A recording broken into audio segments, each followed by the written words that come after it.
Class,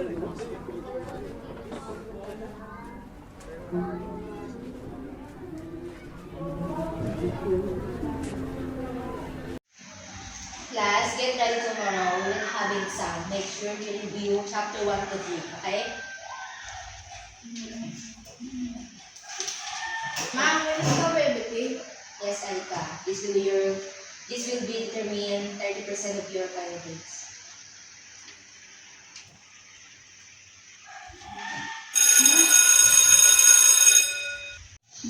Roxanne, this is again. He has been quiet lately.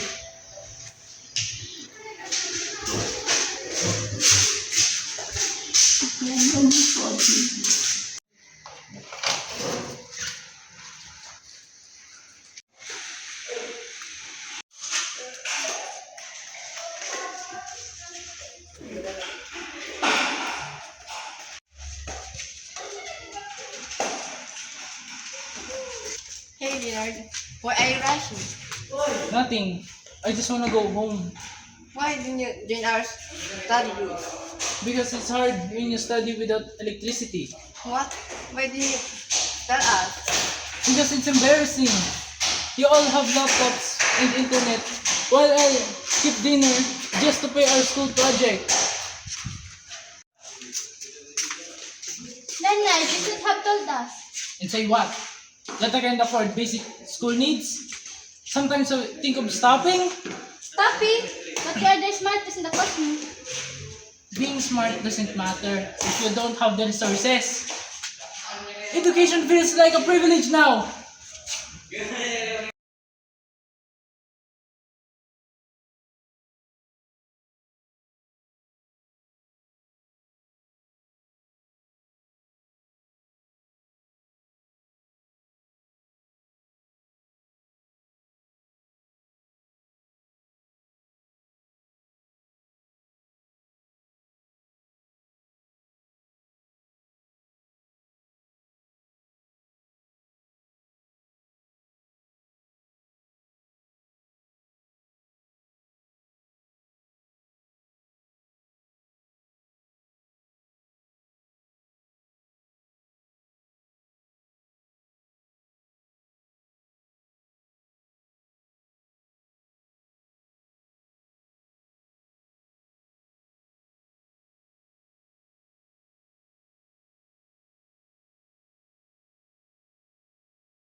Good morning, class. Are you ready to our exam? Yes, ma'am. Okay. Get one full sheet of paper and take one and pass. Don't start until I say it. Everyone have a test paper? Yes, ma'am. Okay, you may start. Oh no, what should I do?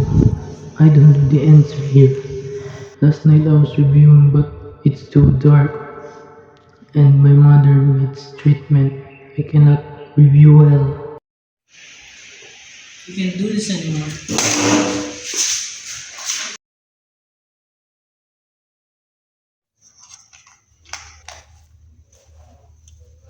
Leonard, what's wrong? Mom, I tried, but I go into darkness.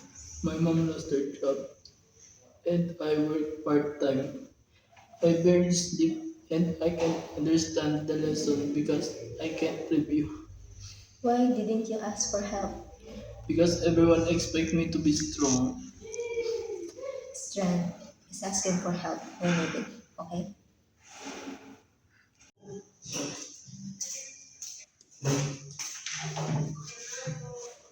Good morning. Good morning, ma'am. Please be seated. Today, we will continue the lesson. Instead, let's talk about something important.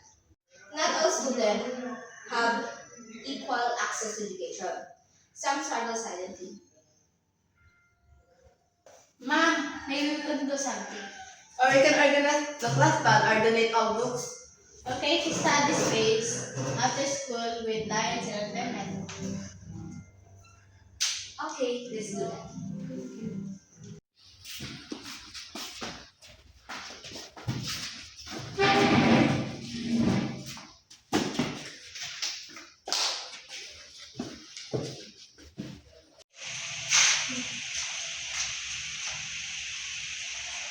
It's not much, but it's hard.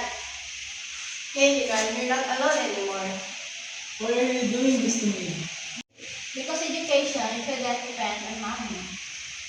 And because we learning happen when we need each other help.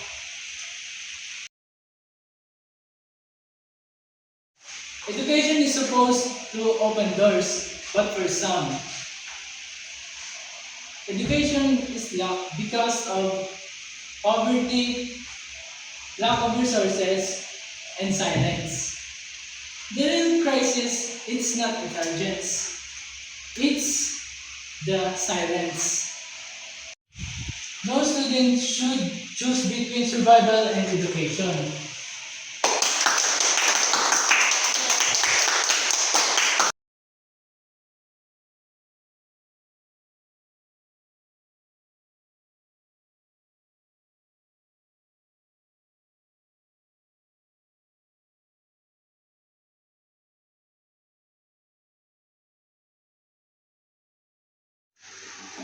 Okay, lads, get ready tomorrow. Uy, lang. Ano mo suon? Leonard, we are just... Leonard, you should told us. Let's say what? Go! Leonard, you should have told us.